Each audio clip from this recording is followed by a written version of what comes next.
He ruled before Zeus, and what they did to him was the most brutal betrayal in all of history. Before the first star was born, before the oceans learned their names, before love, before war, before death itself had a face, there was a king, and his name was Ouranos. He did not rise to power. He did not fight for it. He did not earn it through blood or cunning or sacrifice.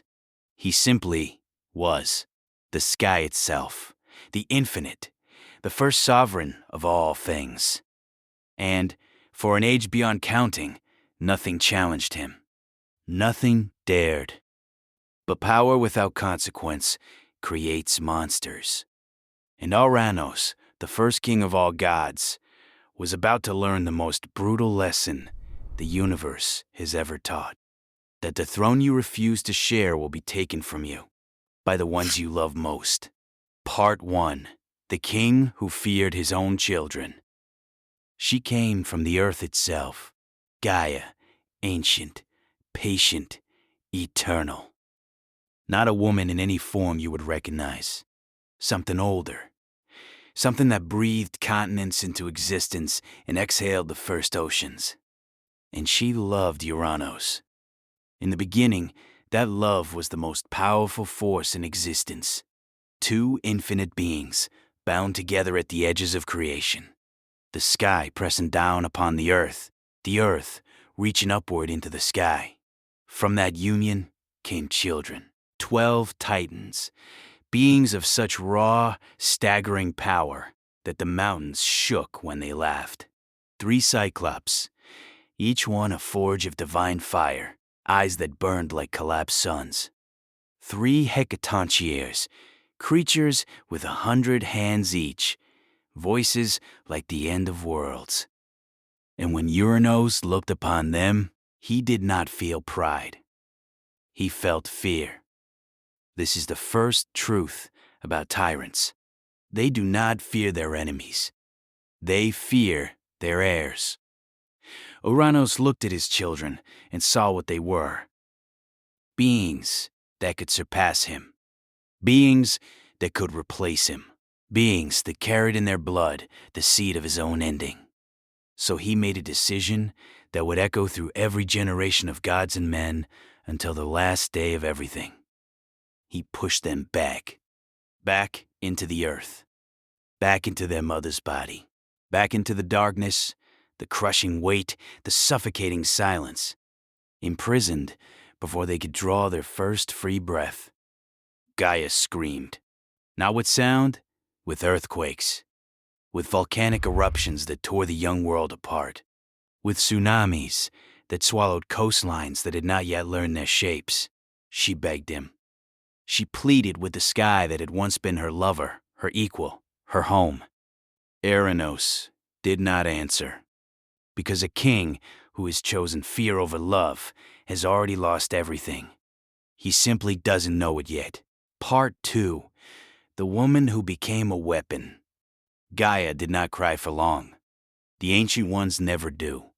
She reached into herself, into the molten core of her being, and from the primordial darkness, she forged something that had never existed before. Adamantine. A metal so hard it could cut the fabric of the universe.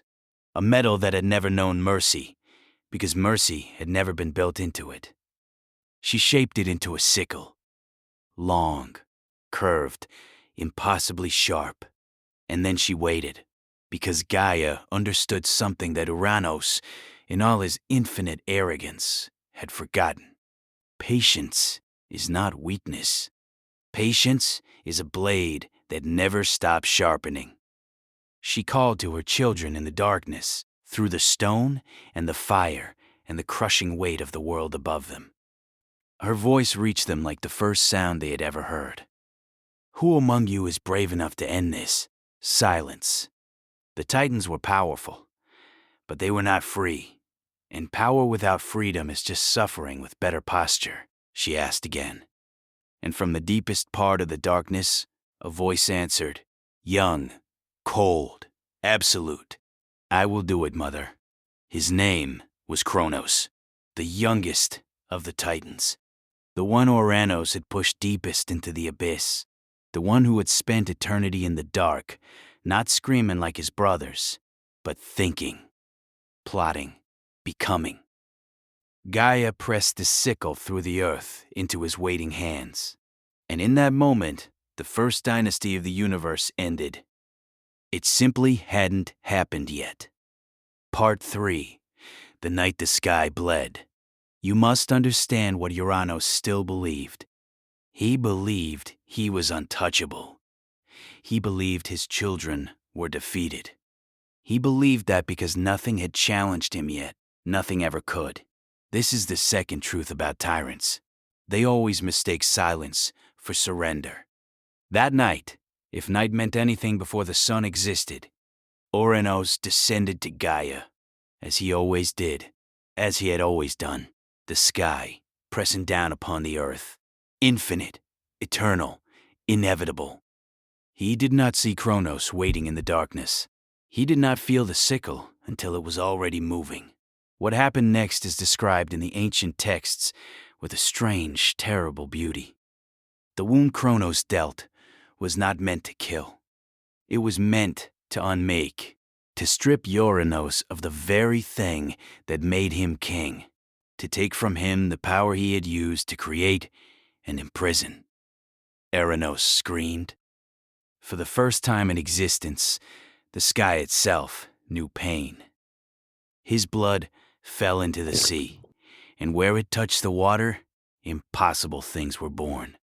Giants erupted from the foam, fully armored, already furious.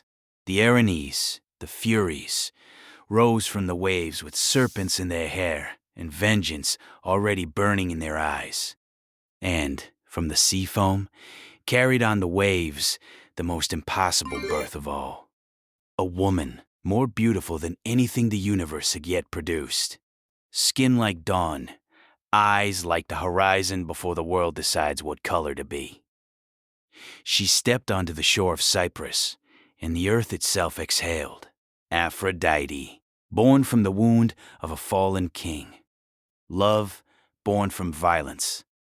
Desire, born from betrayal. Some things in this universe are simply inevitable.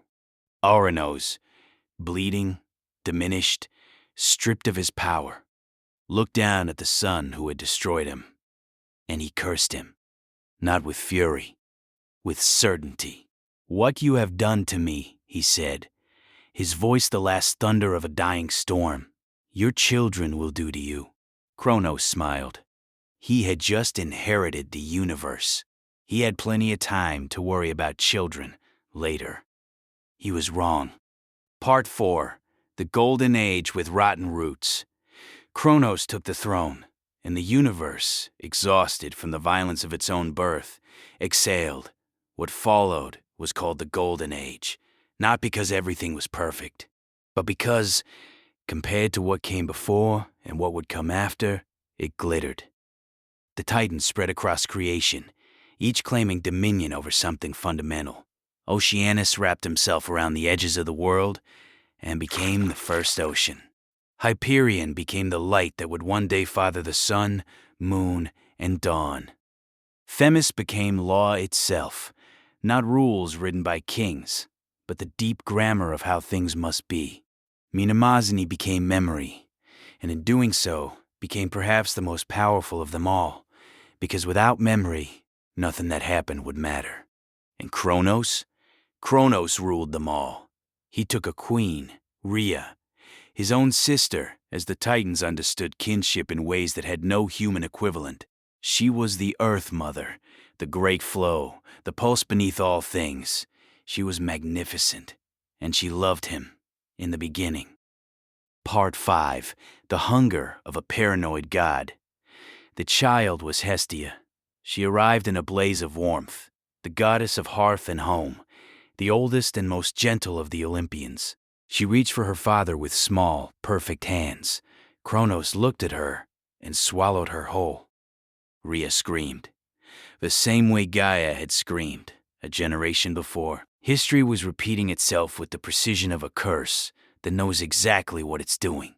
The second child was Demeter, goddess of the harvest, of growth, of the green things that refused to die. Kronos swallowed her. The third was Hera, queen of the gods who had not yet become queen of anything, fire already burning in her infant eyes. Swallowed. Poseidon came next, already restless, already vast, already dreaming of oceans that didn't exist yet. Swallowed. And then Hades, the quiet one, the deep one.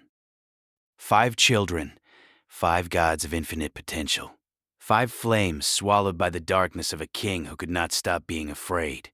Rhea watched all of it, and with each child she lost, something in her that had loved Kronos, that had seen the brilliance in him, the courage, the fire, died. Part 6. The stone that changed everything. When the 6th child came, Rhea did not let Kronos see it. She wrapped the stone in swaddling clothes. She held it as if it were the most precious thing in existence. She pressed it against her chest as a mother holds an infant against her heartbeat, and she handed it to Kronos. Part 7. The love that weaponized itself. Before the war, there was a woman. Her name was Metis, Oceanid, daughter of the great Oceanus, the embodiment of wisdom, not the wisdom of accumulated knowledge, but the deep, instinctive wisdom of a mind that sees 3 moves ahead at all times. Zeus found her. Part 8. The war that cracked the universe. What followed was not a battle. It was a catastrophe dressed as a war. 10 years. The Titanomachy. A conflict so total that modern scholars say the descriptions read more like the memory of something geological, something that happened to the world itself. Zeus broke their chains. The Cyclops, grateful beyond all expression, gave gifts. To Zeus, the thunderbolt. To Poseidon, the trident. To Hades, the helm of darkness. The Hecatoncheires, those 100-handed giants, joined the battle, and the war changed. Part 9. The punishment that mirrors the crime. Zeus could have killed him. He chose not to. Ouranos had imprisoned his children. Kronos had swallowed his. The punishment, Zeus decided, should fit with the mathematical exactness of a universe that believes in consequences. Part 10. The reckoning that never truly ends. Zeus sat on his throne on Olympus. Below him, 12 gods spread across creation. Above him, the sky, his grandfather, defeated, distant. Beneath him, in the deepest dark, his father, imprisoned. Around him, a universe that had been remade 3 times. Epile. What the cold reckoning teaches. This is the story the Greeks told about the beginning of everything. Not a story about gods. A story about what happens when power is held too tightly. A story about love that curdles into paranoia, into violence, into legacy. The reckoning is not a single event. It is a wheel, and it is patient, and it is always, always cold. Every tyrant who has ever looked at the next generation and felt fear, every king who has confused the throne with the man sitting on it, has learned this. The reckoning always arrives. Always. And